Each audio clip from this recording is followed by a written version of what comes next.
Hadratal Karamin wal Karamat, kepada seluruh jamaah, para bapak haji, para tokoh, para ustadz ustadzah, khususnya kepada pengurus DKM. Walaupun tidak saya sebut namanya satu persatu, tidak mengurangi rasa hormat dan taklim saya kepada para jamaah semua, karena saya yakin jamaah ini semua adalah orang-orang yang Allah muliakan, orang-orang yang Allah pilih untuk menjadi para pejuang subuh, ya, orang-orang yang memaksakan dalam kesungguhan untuk bisa mendapatkan waktu yang sangat berkah. Di antara keutamaan orang yang bangun subuh lalu salat berjamaah dan melakukan amal saleh yang lain, ya Allah kasihkan keberkahan. Allah doakan, Nabi Muhammad doakan agar Allah memberikan keberkahan. Yaitu kata baginda sallallahu alaihi wasallam, Allahumma barik li ummati fi bukuriha. Ya Allah, berkahilah umatku di pagi harinya. Inilah keberkahannya, ya, kita bisa salat subuh berjamaah, bisa ngaji bersama, ya. Kebaikan di atas kebaikannya. Marilah kita sama-sama memanjatkan pujian dan syukur kehadirat Allah Subhanahu wa taala dengan limpahan rahmatnya, taufik dan hidayahnya. Kembali kita semua dimudahkan untuk selalu di dalam ketaatan kepada Allah Subhanahu wa taala. Di antaranya adalah ketaatan berupa ta'lim, ya, belajar. Yang ini merupakan satu pintu kebaikan dari sekian banyak pintu-pintu kebaikan yang sangat utama. Karena dengan belajar ini Allah Subhanahu wa taala akan berikan, ya, jalan-jalan kebaikan. Man yuridillahu bihi khairan yufaqihu fid din. Ketika Allah menghendaki seseorang kebaikan kepadanya, maka Allah berikan pemahaman kepada agamanya. Nah, ini adalah kewajiban kita untuk selalu belajar dan belajar. Mudah-mudahan Allah berikan ilmu yang bermanfaat untuk kita amalkan dalam kehidupan kita. Salawat dan salam mudah-mudahan Allah senantiasa limpahkan, curahkan teruntuk baginda tercinta Rasulullah SAW beserta keluarganya dan para sahabatnya. Terakhir kita sudah ngaji tentang bagaimana hukumnya orang meninggalkan sholat 5 waktu, khususnya hukum-hukum akhirat, ya, hukum ukhrawinya, hukum yang bersifat akhirat. Bagaimana konsekuensinya orang muslim, orang mukmin yang berani meninggalkan sholat 5 waktu. Sebagaimana kita ketahui bahwa sholat ini merupakan kewajiban yang disebut dengan akadul furud, kewajiban yang sangat kuat, yang sangat-sangat diwajibkan. Sampai syariat ini pun berbeda, ya. Ketika Allah memerintahkan syariat yang lain, biasanya cukuplah baginda diturunkan ayat, ya, lalu disuruh mengamalkan, ya. Tapi ketika Allah akan memerintahkan syariat sholat ini, baginda SAW langsung dipanggil menghadap Allah melalui Isra dan Mi'raj. Ini menunjukkan bahwa syariat sholat ini memang sangat khusus, khususnya yang 5 waktu. Karena 5 waktu ini sudah saringan, ya, disaring, diringkas dari 50 waktu. Awalnya Rasulullah SAW itu diperintahkan untuk beliau dan umatnya sholat sehari semalam 50 waktu. Lalu Allah Subhanahu wa taala, karena kasih sayangnya, ya, permintaan beliau diingatkan oleh Nabi Musa bahwa umatmu nanti Muhammad bakal keberatan, ya. Maka akhirnya beliau minta dikurangi sampai akhirnya tinggal 5 waktu. tapi keutamaannya sama dengan 50 waktu. Sehingga memang kewajiban yang tidak ada, hampir-hampir tidak ada uzurnya ya, kecuali kalau orang itu sudah kehilangan akal atau sudah kehilangan nyawa. Selagi dia seorang muslim balik berakal, nah itu masih wajib. Bagaimana ya sebisanya. Kalau nggak bisa berdiri, duduk, nggak bisa duduk berbaring, nggak bisa berwudu tayamum. Kalau nggak bisa tayamum, pokoknya sebisanya lakukanlah sholat. Fattaqullaha mastata'tum.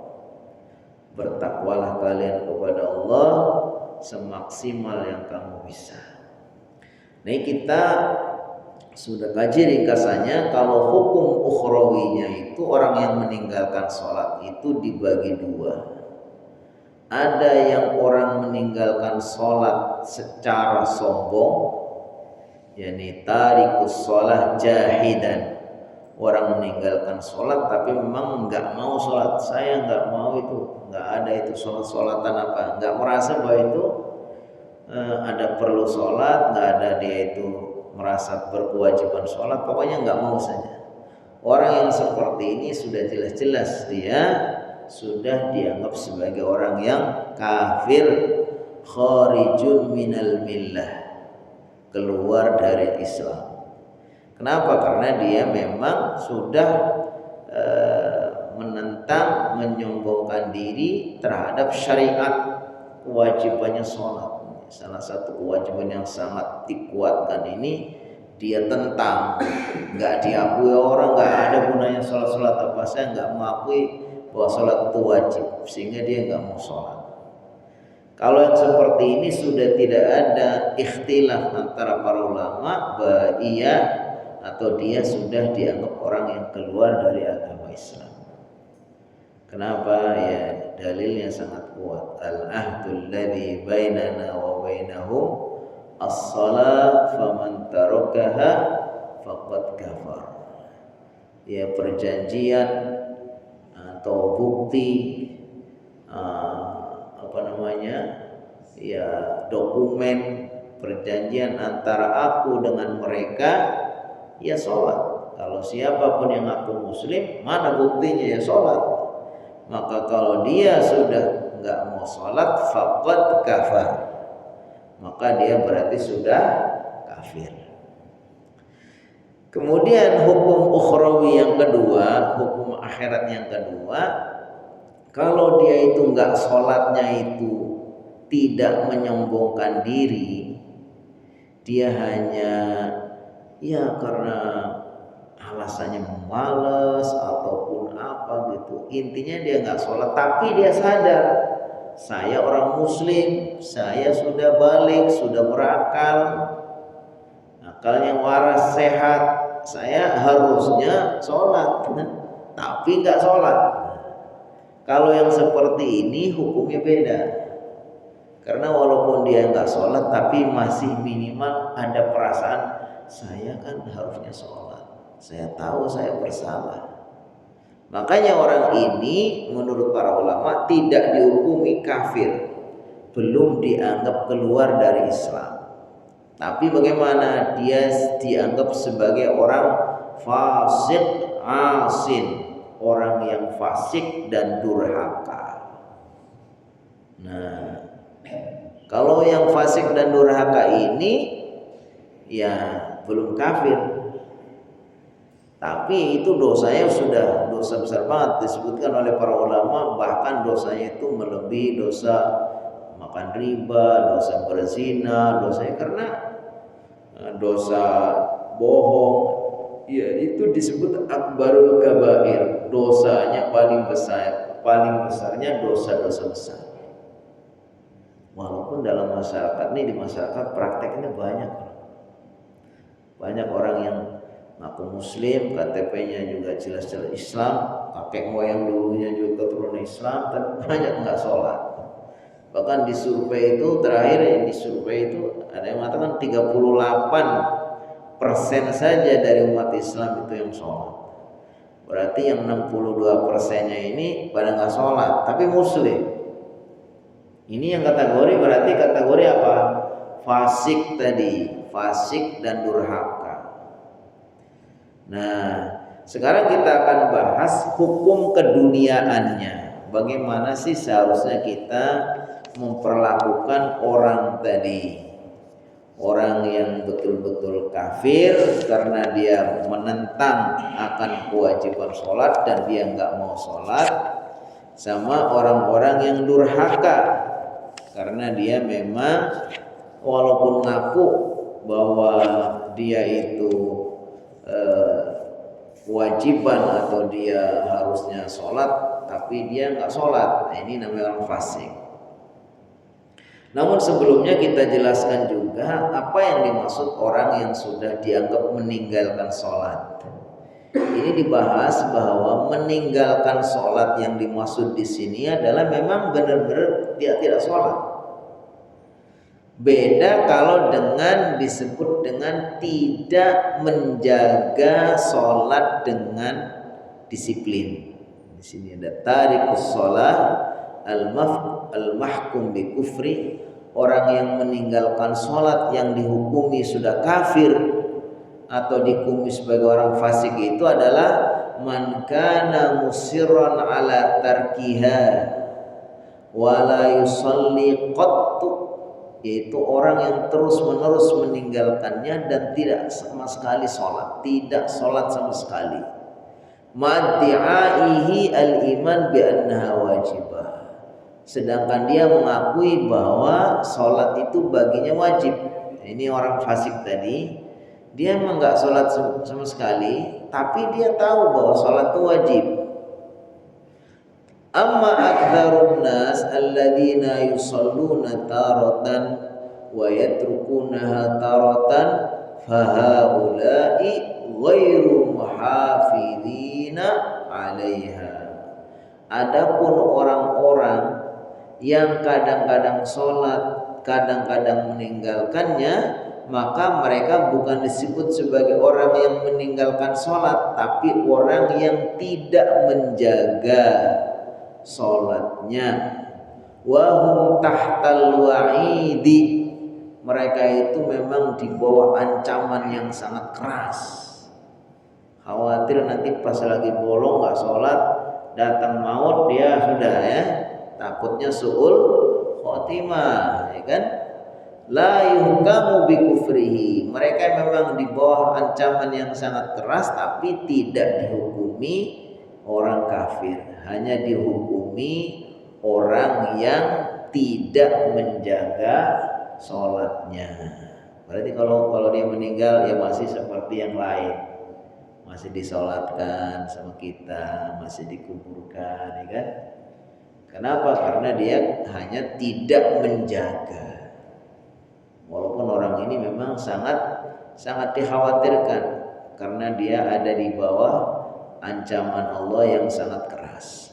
Nah, sekarang kita lanjutkan al-ahkam ad-dunyawiyah litarikis shalah. Hukum keduniaannya untuk orang yang meninggalkan sholat. Apa yang kita sudah sebutkan tadi itu kan terkait dengan hukumnya secara akhiratnya.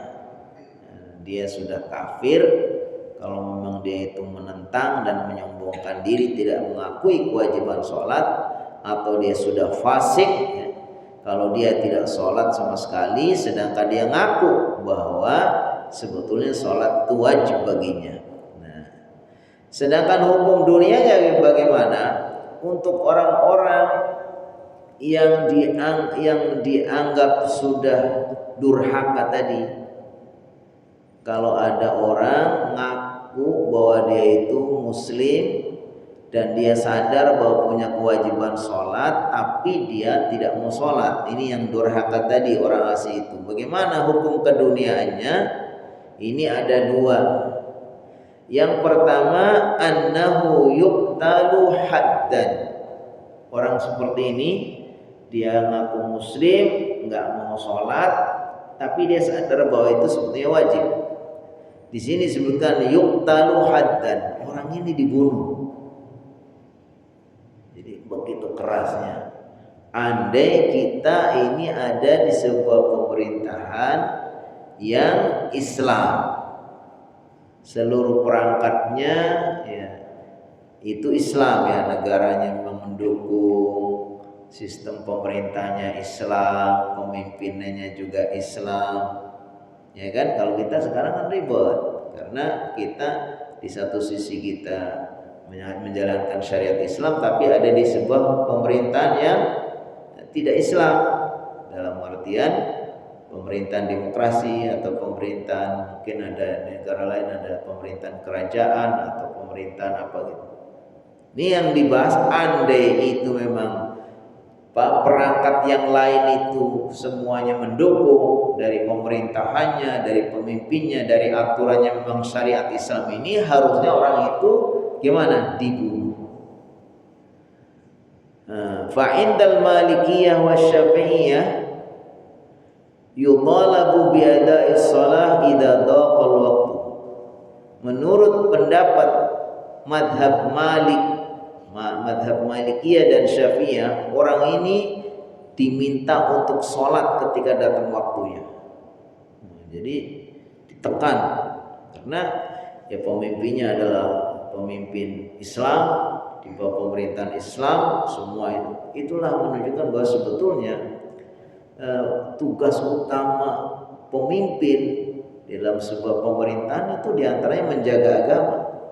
Makanya kalau dalam pengertian para ulama, termasuk umumnya Al-Mawardi dalam kitab Ahkam Sultaniyah, itu diantaranya apa? Tugas pemimpin apa? Khirasatuddin wa siyasatud dunya.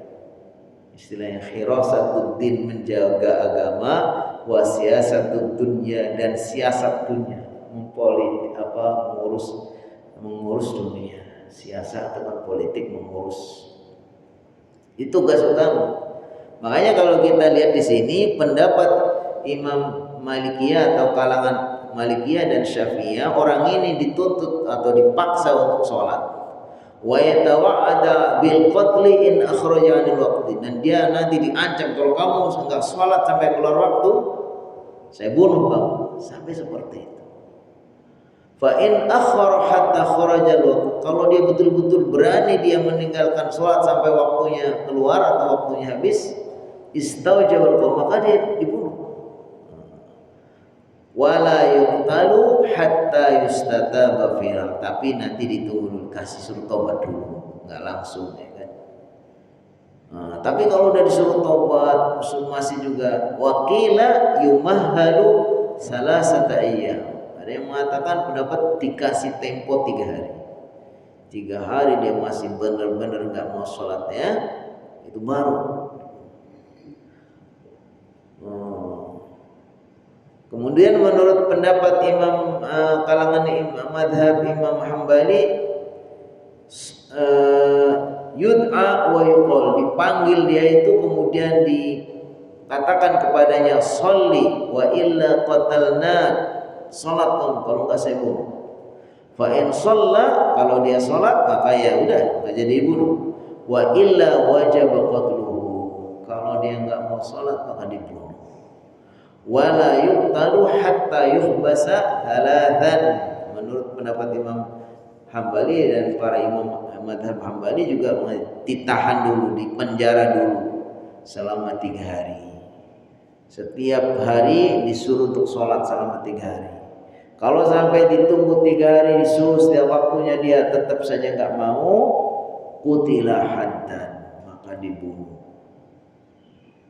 Tapi kalau yang seperti ini, wa inda haula jami'an idza qutila fa innahu yughassalu wa yusalla alaihi wa yudfanu fi maqabiril muslimin. Tapi walaupun dia akhirnya nanti tetap enggak mau sholat dan dia akhirnya dibunuh, tetap saja dia dimandikan, disolatkan, dan dikuburkan di kuburan orang Islam. Karena dia itu meninggalkan sholatnya itu sebagai orang fasik. Dia tetap mengaku sebagai muslim, hanya saja dia nggak mau sholat, ya kan? Tapi kayaknya nggak ada orang ya, masa orang sampai dibunuh kalau nggak mau sholat dibunuh, ya tetap yang sebisanya dia sholat. Ini pendapat yang pertama. Jadi kalau ada orang fasik, kemudian dia itu ada di bawah pemerintahan Islam, perangkat semuanya itu membenarkan, ya maka dia itu seperti itu, dibunuh dengan cara dipaksa dulu untuk dilakukan pembunuhan, itu dipaksa dulu. Yang kedua, pendapat yang kedua agak lebih ringan. Annahu la yuqtalu, ya dia nggak sampai dibunuh. Wa inna ma yu'azzaru, tapi cukup ditakzir, dikapokkan. Bagaimana caranya? Pokoknya dikasih sanksi yang kira-kira dia itu jerak. Wa yuhbasu, dan dipenjara, ditahan, hatta yamuta aw yatuba. Waduh, tapi tetap saja dipenjarakan atau ditahan sampai dia itu mati, atau kecuali dia mau bertobat, dikapokkan, mau diikat dulu atau apa gitu. Mau nggak sholat kamu? Kalau mau saya lepas nih, kalau nggak udah gitu. Kira-kira kita sama keluarga kita udah semaksimal itu belum? Ngeri kita ini. Makanya dulu ada teman saya itu membangunin sholat anaknya subuh itu, dibakarin apa gitu, nggak diselamotin sih, tapi dingin aja. Mau nak tahu nggak? Nanti kamu kalau nggak sholat nih, ini bukan sekedar panas kayak gini, neraka gitu. Ya harusnya seperti itu. Cuman kita ini sudah terlanjur ya abai kan. Makanya 62% atau 65% ini umat Islam di Indonesia itu pada nggak sholat, ya kan? Mudah-mudahan kita bukan yang termasuk itu ya. Kita yang termasuk yang sholat aja. Mungkin kalau yang sholatnya berjamaah, tambah dikit lagi tuh, berarti kalau berapa persen? Yang sholatnya berjamaah, yang bener bacaannya, yang mau ngaji, ayo sedikit lagi. Ya begitulah. Jadi pendapat yang kedua, tidak sampai dibunuh tapi ditahan, dikapokkan, ditakzir. Wa hadza madhhabuz Zahrawi, madhhabuz Zuhri wa Ibnul Musayyib, Umar bin Abdul Aziz, wa Abu Hanifah, wa Dawud Adh-Dhahiri. Ini beberapa madhab yang dipilih oleh mereka ya. Karena apa? Mereka dalilnya mengatakan la yahillu damu mri'in muslim yashhadu an la ilaha illallah wa anna muhammadar rasulullah. Karena mereka berdalil jangan tidak sampai dibunuh, karena tidak halal darahnya orang muslim yang sudah bersaksi bahwa tiada Tuhan selain Allah, Nabi Muhammad utusan Allah. Jadi kalau sudah mengucapkan asyhadu an la ilaha illallah wa asyhadu anna muhammadar rasulullah walaupun enggak sholat, ini pendapat yang kedua, ya itu darahnya tidak boleh ditumpahkan. Jadi berdasarkan hadis ini maka ya tidak sampai dibunuh, tetapi dikapokkan dulu. Nah ini bagi yang mengatakan bahwa tadi orang yang meninggalkan sholat itu dianggap sebagai orang fasik. Adapun pendapat orang yang mengatakan bahwa yang meninggalkan sholat itu dianggap kufur, apa konsekuensinya? Wa indal qailina bi kufrihi, adapun menurut pendapat orang-orang yang mengatakan orang yang meninggalkan sholat itu kufur, fatajri alaihi ahkamul kafiril murtad, maka berlaku baginya hukum orang-orang kafir murtad. Jadi orang ini sudah dianggap murtad, konsekuensinya ya apa yang harus diterima sama orang-orang yang kafir murtad? Apa?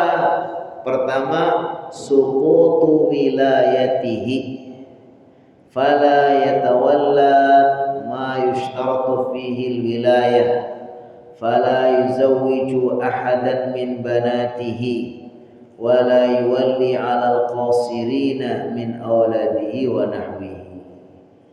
Sampai disebutkan kalau benar-benar dia itu tidak mau sholat dan sudah dianggap kafir, dianggap murtad, maka gugurlah kewaliannya. Kalau dia punya anak perempuan pun sudah tidak boleh jadi walinya. Begitu kerasnya ya. Jadi orang yang tidak sholat sudah dianggap kafir itu, kalau putrinya mau nikah itu nggak boleh jadi wali. Jadi walinya siapa? Yang lain. Mungkin abangnya yang sholat, atau pamannya, atau waknya yang menjadi, kalau kakeknya. Dia sendiri bapaknya kalau nggak mau sholat nggak boleh jadi wali. Begitu kerasnya ya. Kalau dia itu mengikuti paham bahwa orang itu sudah dianggap kafir, sudah dianggap murtad. Yaitu konsekuensinya orang yang murtad itu sudah keluar dari agama Islam. Kalau putra putrinya itu masih muslim semua, putrinya mau nikah nggak boleh dinikahkan oleh dia. Yang kedua, la yarithu wa la yurathu. Yang kedua, tidak boleh mewarisi dan tidak boleh diwarisi. Jadi sudah putus kekerabatannya karena dia sudah menjadi orang yang keluar dari Islam. La yarisul muslimul kafira walal kafirul muslima, kata Rasulullah SAW. Tidak mewariskan orang muslim kepada orang kafir dan juga orang kafir kepada orang muslim. Kalau ditakdirkan umpamanya dia meninggal, hartanya itu ya masuknya ke baitul mal,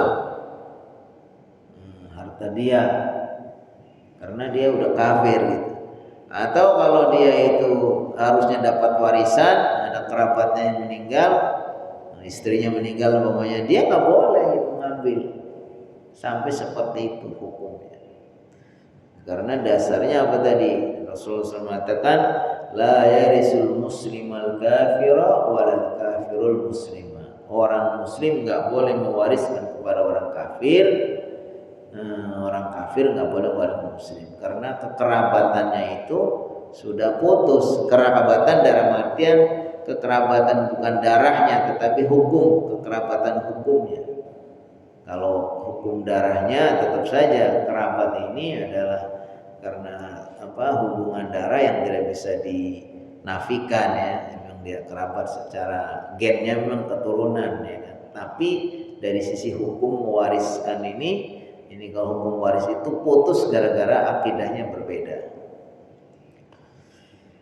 Yang ketiga, yuhramu min dukhuli Makkah.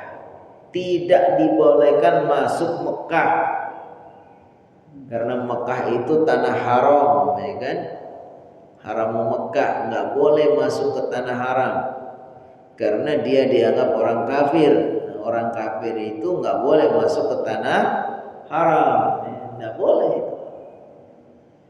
Makanya kalau kita lihat ada dia batas, kalau kita pergi umroh itu ada batas tanah haram ya, itu kan. Nah, itu kalau dia itu asalnya hukumnya ya, kecuali kalau nggak ketahuan ya, nggak ketahuan dia masuk ya kan.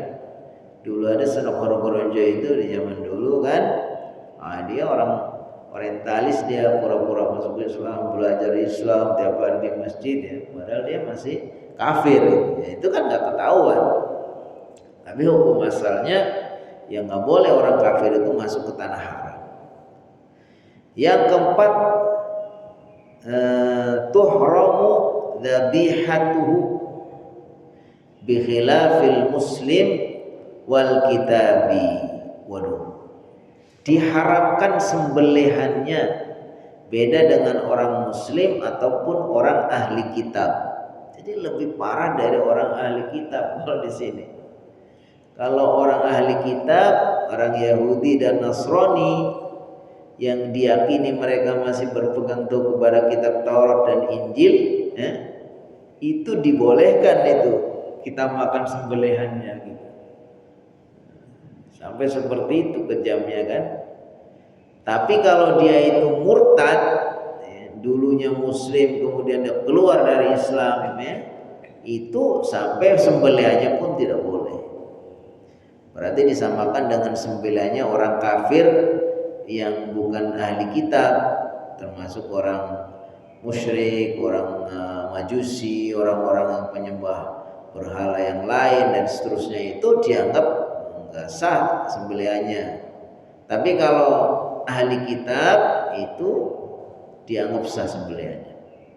Nah ini orang yang murtad gara-gara meninggalkan sholat secara angas, secara sombong, ini dianggap seperti tadi orang kafir tapi non ahli kitab. Jadi ahli kitab itu juga orang kafir kalau menurut pemahaman kita, karena Allah katakan innalladzina kafaru min ahlil kitab wal musyrikin, sungguhnya orang-orang kafir dari golongan ahli kitab ini dianggap kafir juga, wal musyrikin, dan orang-orang musyrik. Berarti dia kafir tapi bukan yang percaya kepada kitab Allah, Taurat maupun Injil, bukan dari kalangan mereka. Ini sebenarnya orang musyrik atau orang-orang yang tidak bertuhan sekalipun atau yang ateis, itu dianggap kafir. Ini digolongkan dengan mereka. Nah, sembelihannya tidak halal, diharamkan. Yang kelima, la yusalla alaihi ba'da mautihi wa la yud'a lahu ba'da mautihi. Masya Allah ya. Kalau memang betul-betul kita mau meyakini dengan pemahaman ini bahwa orang yang meninggalkan sholat sudah dianggap murtad, itu konsekuensinya apa? La yusalla alaihi, tidak disolatkan. Kalau mati tidak disolatkan. Wala yud'a lahu, tidak didoakan ba'da mautihi. Wah, keras banget. Enggak boleh disolatkan, enggak boleh didoakan.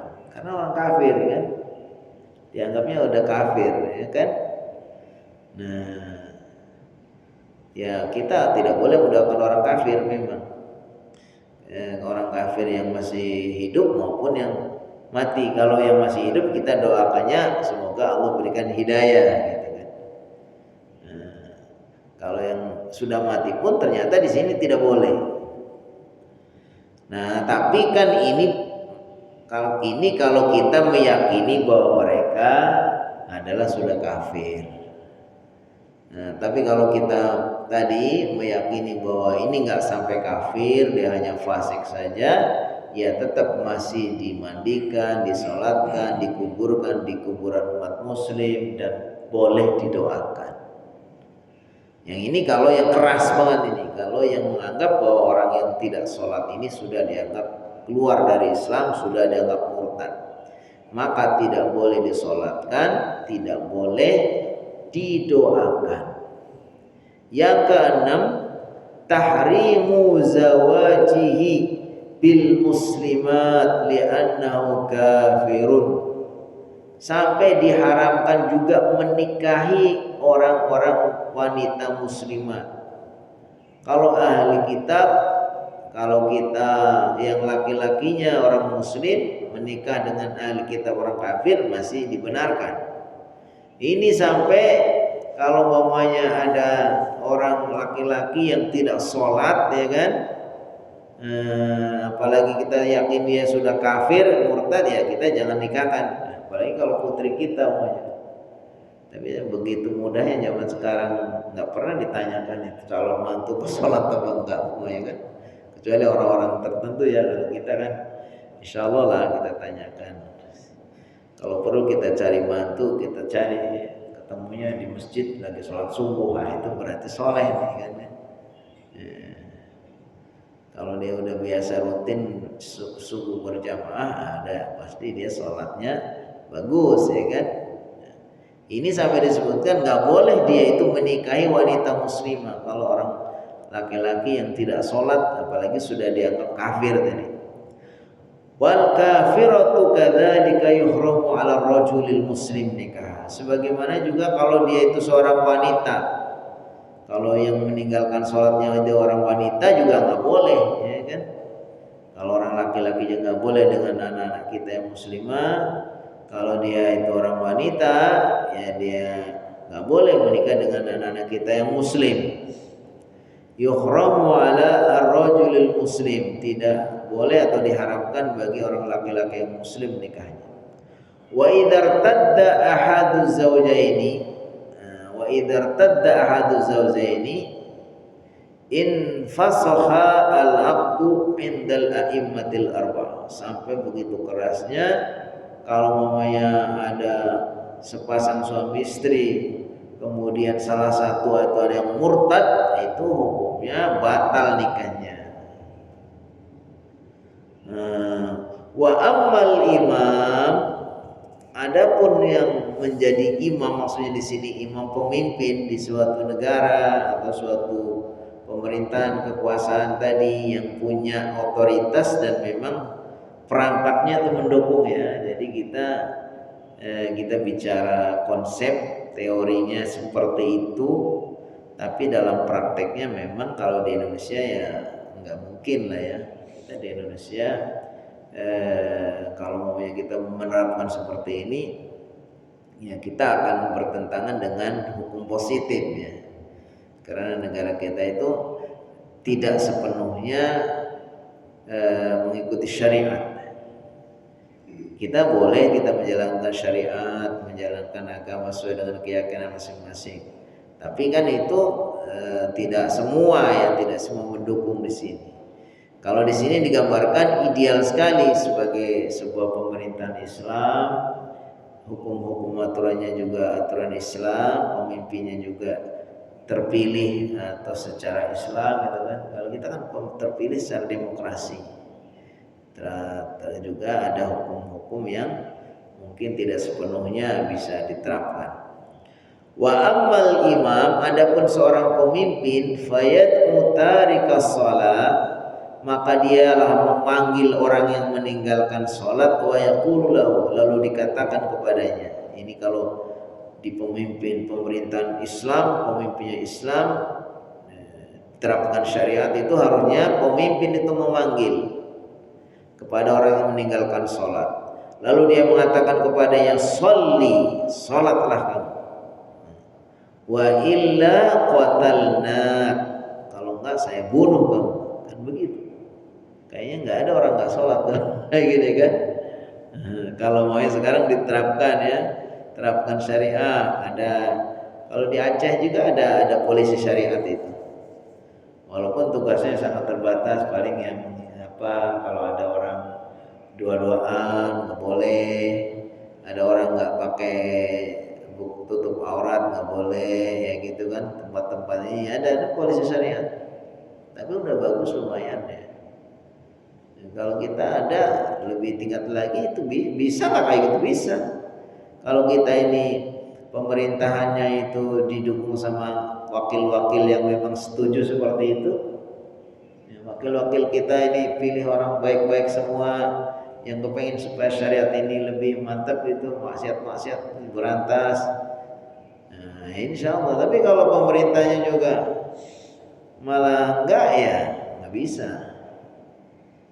Pemerintahnya tidak mendukung ke situ, mendukung ini malah ribet. Tapi kalau itu bisa, makanya sebetulnya pemerintah di Indonesia itu bagus, karena ya sebetulnya tergantung kepada siapa yang mewakili.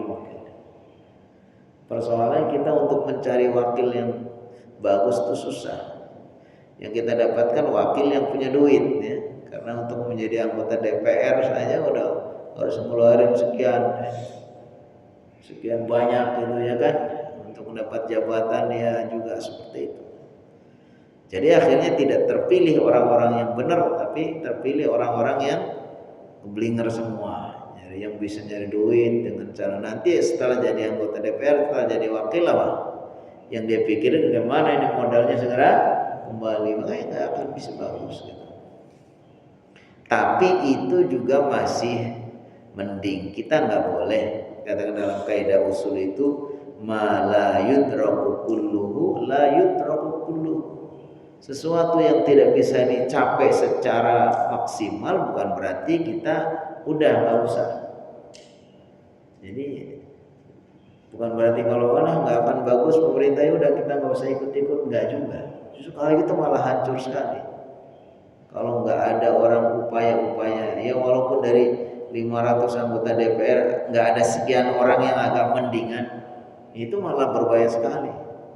Kalau yang terpilih semua itu nauzubillah nggak ada yang sedikit pun yang bagus, ya itu malah ngeri sekali. Jadi karena dalam kehidupan kita ini kita sadari atau tidak, nggak ada satu persoalan pun kecuali itu sebetulnya ada kaitannya dengan kebijakan perpolitikan. Mau aturan-aturan, mau harga-harga, mau kebijakan apa itu ternyata itu produk dari politik. Makanya sebenarnya kita ya di satu sisi memang nggak puas banget itu, tapi kalau kita nggak mau sama sekali, nggak berpikir sama sekali, ya kita malah lebih parah. Jadi seorang pemimpin di dalam pemerintahan Islam yang memang perangkatnya mendukung itu harusnya bagaimana? Orang-orang yang meninggalkan sholat itu dipanggil, lalu dinasehati, bukan dinasehati, ditekan. Sholat kamu, kalau enggak saya bunuh kamu. Mungkin kalau tidak sampai tingkat itu mungkin sanksi lah. Fa in taba wa shalla, kalau dia itu mau bertobat lalu dia mau sholat setelah dipanggil sama penguasa, maka ya sudah dimaafkan. Wa illa, tapi kalau dia itu tetap kekeh tidak mau sholat, qatalahu riddatan, maka dibunuh sebagai seorang murtad.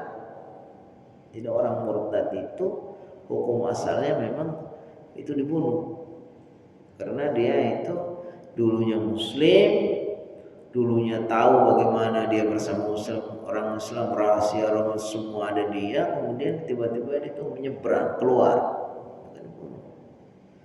Ya tapi ini di negara kita nggak ada, ya kan? Kalau ada kita mesti nanti akan berhadapan dengan hukum positif, hukum negara.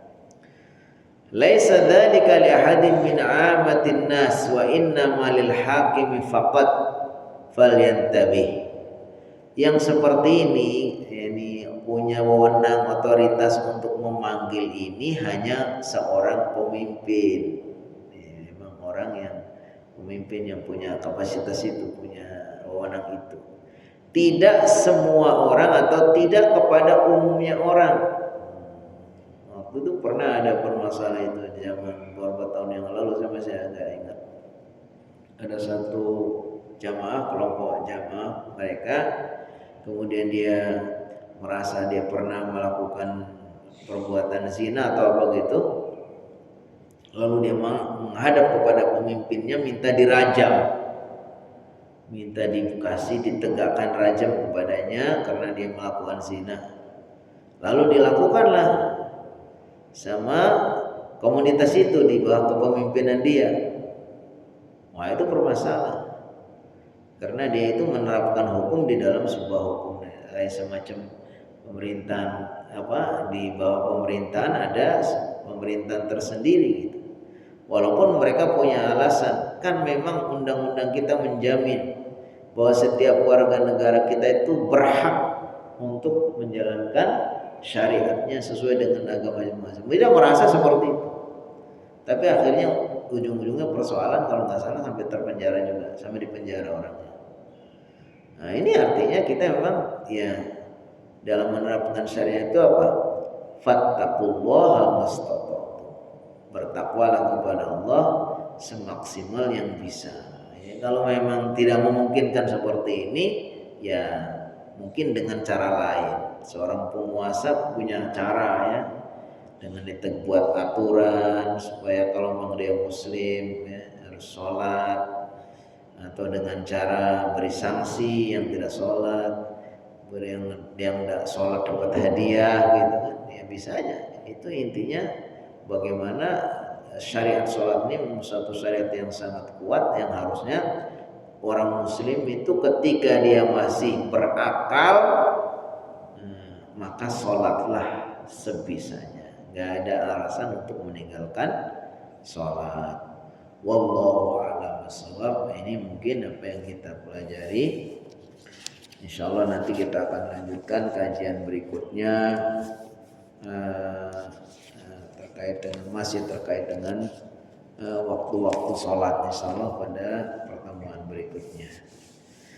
Apabila ada yang mau menambahkan atau ada yang menyampaikan, dipersilakan. Ini falyatafaddal mashkuran. Ya, silakan Pak Haji. Assalamualaikum warahmatullahi wabarakatuh. Waalaikumsalam warahmatullahi wabarakatuh. Ketika